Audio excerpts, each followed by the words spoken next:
PIA ने अपनी परवाजों को ईरानी फिजाई हुदूद इस्तेमाल करने से रोक दिया। कप्तानों और फ्लाइट ऑपरेशन को अहकामात जारी। तर्जुमान PIA के मुताबिक तमाम परवाजों के फ्लाइट प्लान असर नौ तरतीब दिए जा रहे हैं। जब तक सूरत हाल वाज़े नहीं हो जाती ईरान की फिजाई हुदूद इस्तेमाल नहीं किए जाएंगे। इराक, उर्दन और इसराइल ने भी अपनी फिजाई हुदूद बंद कर दी।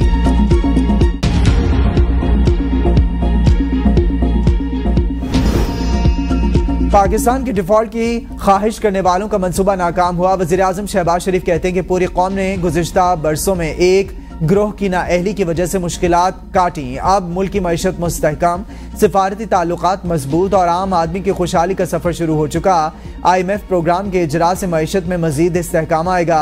वज़ीर-ए-आज़म शहबाज शरीफ का महंगाई की शरह 44 माह की कम तरीन सतह पर आने का खैर मकदम। सितंबर में महंगाई की सालाना शरह 6.9% होने पर हुकूमत की माशी टीम की पजीराई।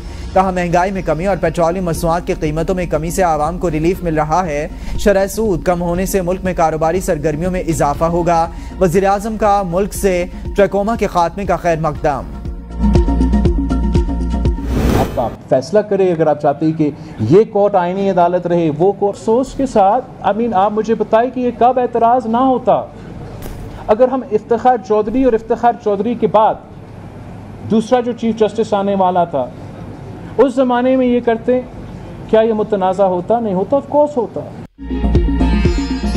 जस्टिस काजी फाइज ईसा और जस्टिस मंसूर अली शाह में से कोई भी आईनी अदालत में जाए, मुझे कोई मसला नहीं। चेयरमैन पीपल्स पार्टी बिलावल भुट्टो जरदारी का कोयटा में तकरीब से खिताब। कहा अदलिया की तारीख है, एक PCO के तहत हलफ जायज, दूसरे के तहत नहीं। एक मार्शल जायज, दूसरा नहीं। इफ्तिखार चौधरी PCO जज थे, दोनों हाथों से सलूट करते थे। आईनी तरमीम की जदोजहद मौजूद चीफ जस्टिस के लिए नहीं कर रहा। मेरा नहीं, आपका एजेंडा किसी खास शख्सियत के लिए हो सकता है। इफ्तिखार चौधरी जनरल कियानी और जनरल पाशा के दरमियान मुकमुका हुआ कि मिसाक जमहूरियत नाफिज होने पर स्टेटस को का क्या बनेगा, जमहूरियत पर हमारे कंट्रोल का क्या होगा। कि तौहीन अदालत का मतलब क्या है कि ये अगर कोई किसी जज के खिलाफ कुछ बोले तो जिंदगी भर की सजा मिले। क्या ये इजहार राय की आज़ादी है? डैम फंड का जमाना याद करें। अगर आप मर्जी से खैरात नहीं करना चाहते तो आप और आपके कारोबार पर तौहीन अदालत लग जाए। फौजी अदालतों का तस्वुर बार बार क्यों आता है? निज़ाम इंसाफ में थोड़े नहीं बहुत मसाइल हैं। अदालती निज़ाम दहशतगर्दों को सजा नहीं दे सकता। अदलिया से कोई सवाल करें तो वो बुरा मान जाते हैं। अगर आइन कहे आईनी अदालत होगी तो आप मानेंगे। जो आईनी अदालत को नहीं मानता वकालत छोड़ दे। इस्लामाबाद में अदालती जंग से मेरा कोई ताल्लुक नहीं। अब रियासत बाप की तरह बन गई है और इसमें किरदार इफ्तिखार चौधरी का है। इफ्तिखार चौधरी जैसे माइंड सेट ने अदलिया को खराब किया। आर्टिकल 63 की तशरीह से मुतालिक केस, लार्जर बेंच में जस्टिस मुनीब की जगह जस्टिस नईम अफगान शामिल। समाअत के दौरान चीफ जस्टिस ने नए बेंच के हवाले से कहा, जस्टिस मुनीब अख्तर को समाअत के बाद बेंच में शमूलियत की दरख्वास्त भेज और मगर मेरी उन्होंने अपनी पोजीशन बरकरार रखी। मैंने कमेटी में जस्टिस मंसूर अली शाह को शामिल करने की सिफारिश की। जजेस कमेटी मीटिंग में जस्टिस मंसूर अली शाह का इंतजार किया मगर इनके इनकार के बाद हमारे पास कोई ऑप्शन नहीं बचा। मैं नहीं चाहता दूसरे जजेस को डिस्टर्ब किया जाए, इसलिए नईम अफगान को नए लार्जर बेंच में शामिल किया गया। समाअत के आगाज में PTI वकील अली जफर ने बेंच पर एतराज उठा दिया। चीफ जस्टिस ने कहा, आप बैठ जाएं, आपको बाद में सुनेंगे।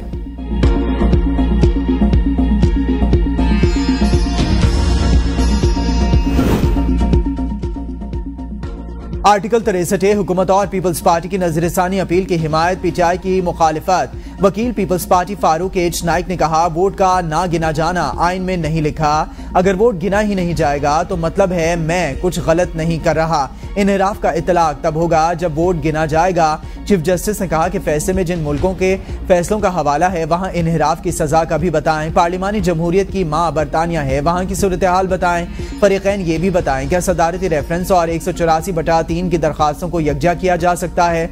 नजरसानी मंजूर हो या नहीं होता कि फैसला गलत है, वजूहात गलत होती हैं। नजरसानी का दायरा कार बहुत महदूद होता है। आप फैसले का नतीजा नहीं सिर्फ वजूहात देख सकते हैं। सदारती रेफरेंस पर सिर्फ राय दी जा सकती है, फैसला नहीं। फैसले में ये कहाँ लिखा है कि वोट ना गिने जाने पर बंदा नाअहल होगा? फैसला तो मामला पार्टी सरबराह पर छोड़ रहा है। पार्टी सरबराह की मर्जी है, वो चाहे तो नाअहल ना करे। पार्टी सरबराह अगर डिक्लेरेशन नाअहली का भेजे ही नहीं तो क्या होगा? क्या फैसले में कहा गया वोट देने और ना गिने जाने पर फौरी नाअहली होगी? अदम एतमाद में अगर वोट गिना ही ना जाए तो वज़ीर आज़म हटाया ही नहीं जा सकता। किसी जमात के कारकुन पार्टी सरबराह को पसंद ना करें और उसे छोड़ना चाहें तो क्या किया जाएगा? जो लोग सियासी जमातें बदलते रहते हैं। मेरी नज़र में ये बेंच गैर आईनी और गैर कानूनी है। ये बेंच आर्टिकल 63A की तशरीह से मुतालिक रिव्यू के बारे में कोई फैसला नहीं कर सकता। बैरिस्टर अली जफर की मीडिया से गुफ्तगू। कहा, मुल्क में अदालती बहरान पैदा हो चुका, हमारे संजीदा कानूनी एतराज़ात हैं। फैसला आइन और कानून के मुताबिक ना हुआ तो दुनिया में तमाशा बनेगा। अल-यमीन गंडापुर के अडियाला जेल में बानी पीटीआई से मुलाकात। अल-यमीन गंडापुर मीडिया से गुफ्तगू किए बगैर वापस रवाना। कॉन्फ्रेंस रूम में कराई गई मुलाकात 1.25 घंटे तक जारी रही। मुलाकात में 4 अक्टूबर को इस्लामाबाद डी चौक एहतजाज, मुल्की पार्टी सियासी सूरत हाल पर मुशावरत। बानी पीटीआई का अल-यमीन को इस्लामाबाद में एहतजाज की कॉल का ऐलान करने और स्ट्रेटजी बनाने का हुक्म। अल-यमीन इस्लामाबाद एहतजाज के मेजबान और मुंतजिम होंगे। डी चौक पर कारकुनान कैसे और कितने पहुंचेंगे, स्ट्रेटजी अल-यमीन बनाएंगे। पार्टी के मुताबिक डी चौक एहतजाज में पीटीआई का कोई MNA शिरकत नहीं करेगा। डी चौक एहतजाज में तमाम क़यादत MNAs के हाथों में होगी। अल-यमीन MNAs के साथ मिलकर डी चौक पहुंचने का हतमी ऐलान करेंगे। अल-यमीन के ऐलान ना करने तक पार्टी बाकायदा किसी एहतजाज का ऐलान नहीं करेगी।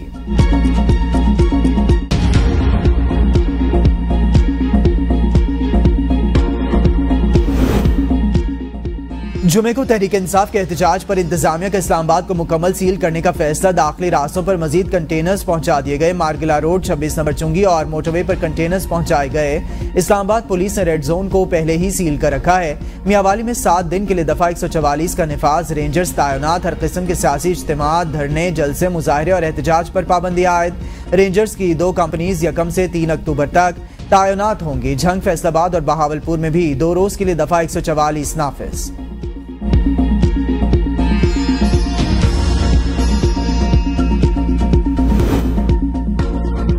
वज़ीर आला Sindh Syed Murad Ali Shah Nooriabad power project reference में बरी। एहतसाब अदालत ने तमाम मुल्ज़िमान बरी कर दिए। चेयरमैन नैब की रेफरेंस वापस लेने की दरखास्त मंजूर। एहतसाब अदालत के जज नासिर जावेद राना ने केस की समाअत की। मुल्ज़िमान के वकील बैरिस्टर कासिम नवाज अब्बासी अदालत में पेश हुए। रमजान शुगर मिल रेफरेंस में नैब तरमीमी कानून के तहत वज़ीर आज़म शहबाज शरीफ और हमजा शहबाज ने रिलीफ मांग लिया। एहतसाब अदालत लाहौर में अदालती दायरे इख्तियार की दरखास्त दायर। दरखास्त में मौक़िफ़ इख्तियार किया। नए नैब कानून के तहत रेफरेंस पर समाअत का इख्तियार एहतसाब अदालत का नहीं। अदालत रेफरेंस वापस चेयरमैन नैब को अरसाल करे। दरखास्त पर नैब से 11 अक्टूबर तक जवाब तलब। शहबाज शरीफ की 1 रोज़ा हाजिरी मुआफ़ी की दरखास्त मंजूर।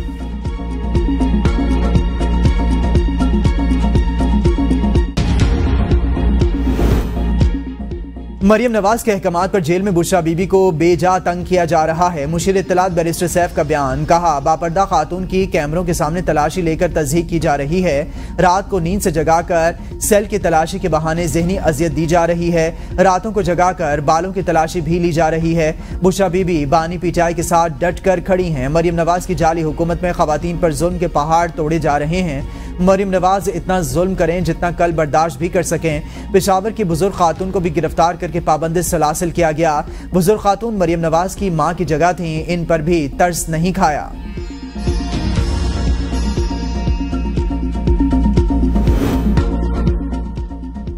बुशरा बीबी अंडे खाएं, मुर्गी खाएं या यखनी पुलाव खाएं, मरियम नवाज को कोई परवाह नहीं। मरियम नवाज के फरिश्तों को भी खबर नहीं। बुशरा बीबी अडियाला जेल के किस सेल में है। वज़ीर इत्तलात पंजाब अज़मा बुखारी का बैरिस्टर सैफ के बयान पर रद्द-ए-अमल। कहा, बुशरा बीबी तोशाखाना के तहाइफ चोरी करने और 190 मिलियन पाउंड की बंदर बांट करने के जराइम में जेल में कैद हैं। झूठ बोलना और सनसनीखेज खबरें बनवाना बुशरा बीबी का पुराना शौक। बुशरा बीबी को जेल में इनके शौहर की तरह B क्लास सहूलियात दी गई हैं। मरियम नवाज ने जेल की सख्तियां बर्दाश्त की लेकिन कभी औरत कार्ड का इस्तेमाल नहीं किया। आप अपनी सियासी दुकान चमकाने के लिए रोज मरियम नवाज का नाम मत लिया करें। आईजी और चीफ कमिश्नर बताएंगे पार्लियामेंट के अंदर पुलिस कैसे गई, गिरफ्तारी कैसे हुई। Chief justice Islamabad high court के MNA ज़ैन कुरैशी की गिरफ्तारी के खिलाफ केस में रिमार्क्स। जस्टिस आमिर फारूक ने पूछा, सबको जो नोटिस भेजे थे इसका क्या बना? हुकूमती वकील ने जवाब दिया, रिपोर्ट पेश नहीं हो सकी, कुछ वक्त दे दें। जस्टिस आमिर फारूक ने रिमार्क्स दिए, कितने दिन हो गए पार्लियामेंट के अंदर से गिरफ्तारी गैर कानूनी है। स्पीकर की इजाजत के बगैर किसी को पार्लियामेंट के अंदर से गिरफ्तार नहीं किया जा सकता। अदालती हुक्म के बावजूद कौमी असम्बली सेक्रेटेरिएट, पुलिस और इंतजामिया की रिपोर्ट जमा ना हो सकी। इस्लामाबाद हाई कोर्ट की हुकूमती वकील को 1 हफ्ते में रिपोर्ट जमा कराने की मोहलत। इस्लामाबाद इलेक्शन ट्रिब्यूनल तब्दीली की दरखास्तों पर इलेक्शन कमीशन में समाअत। दौरान समाअत तारिक फजल चौधरी के वकील और शुएब शाहीन में नोक-झोंक। वकील ने कहा, हमारा बुनियादी एतराज ये है, हमें ट्रिब्यूनल पर यकीन नहीं। शुएब शाहीन ने कहा कि इस तरह मुझे कमीशन पर एतराज है, क्या कमीशन काम छोड़ दे? चीफ इलेक्शन कमिश्नर की 3 उम्मीदवारों को अलग अलग दरखास्तें दायर और टाइटल तब्दील करने की हिदायत।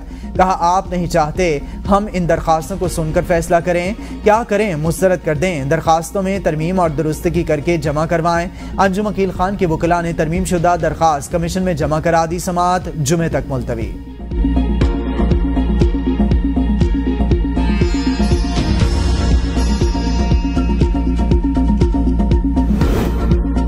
वफाकी वज़ीर दाखिला मोहसिन नकवी की जमीयत उलमा इस्लाम के सरबराह मौलाना फजलुर रहमान की रिहाइशगाह आमद। वज़ीर दाखिला मोहसिन नकवी ने JUI का बिला मुकाबला अमीर मुंतखब होने पर मौलाना फजलुर रहमान और बिला मुकाबला सेक्रेटरी जनरल मुंतखब होने पर मौलाना अब्दुल गफूर हैदरी को मुबारकबाद दी। कहा, पार्लियामान की बालादस्ती और जमहूरी इक़दार के फ़रोग़ के लिए मौलाना फजलुर रहमान का किरदार काबिल तहसीन है। मौलाना फजलुर रहमान ज़ीरक, मुदब्बिर और दूरंदेश सियासी रहनुमा हैं। मौलाना फजलुर रहमान की क़यादत में JUI ने उसूलों पर मबनी सियासत की है। मौलाना फजलुर रहमान की अपनी जमात और पाकिस्तान के लिए गिरां कदर खिदमात हैं। सूबों के साथ नए कौमी मालियाती मुआहदे पर दस्तखत हो गए। तमाम वज़ीर आला ने नए कौमी मालियाती मुआहदे पर ताउन किया। वज़ीर ख़जाना मोहम्मद औरंगज़ेब कहते हैं, कौमी मालियाती मुआहदे पर वज़ीर आला अल यमीन गंडापुर ने बहुत ताउन किया। क्रेडिट रेटिंग मुस्तहकम हुई, शरह सूद भी कम होती जाएगी। तरसीलात ज़र में भी इजाफा हुआ है। बाज़ अखराजात सूबों को मुंतकिल होंगे। गंदम और गन्ने की इमदादी कीमतें मरहलावार ख़त्म की जाएँ।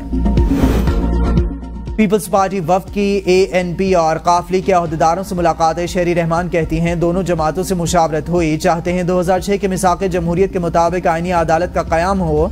अदालतों में ज़ेरे इल्तवा केसेस की तादाद में इजाफा हो रहा है।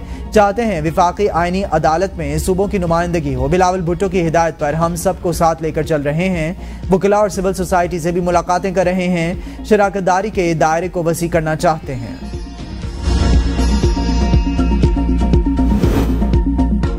जमात इस्लामी के वफ्द की PTI क़यादत से खैबर पख्तूनख्वा हाउस में मुलाकात। जमात इस्लामी के वफ्द की क़यादत हाफिज नईमुर रहमान ने की। PTI वफ्द में बैरिस्टर गौहर, शेख वकास अकरम और लतीफ़ खोसा शामिल। बैरिस्टर गौहर कहते हैं, हम आज़ाद अदलिया के लिए कोशिश करेंगे। गजा के लिए हमने पार्लियामेंट में आवाज़ उठाई। फ़लस्तीन दुनिया का मुश्तरका मसला है। तहरीक तहफ़्फ़ुज़ आईन पाकिस्तान का नाम लियाकत बलोच ने तजवीज़ किया। हुकूमत जो कुछ इस वक्त कर रही है इस पर हमने गौर किया है। आईनी तरमीम पर हमारा और जमात इस्लामी का एक ही मौक़िफ़ है। ज़ाती मफादात के लिए रात के अंधेरे में कोई तरमीम नहीं होनी चाहिए।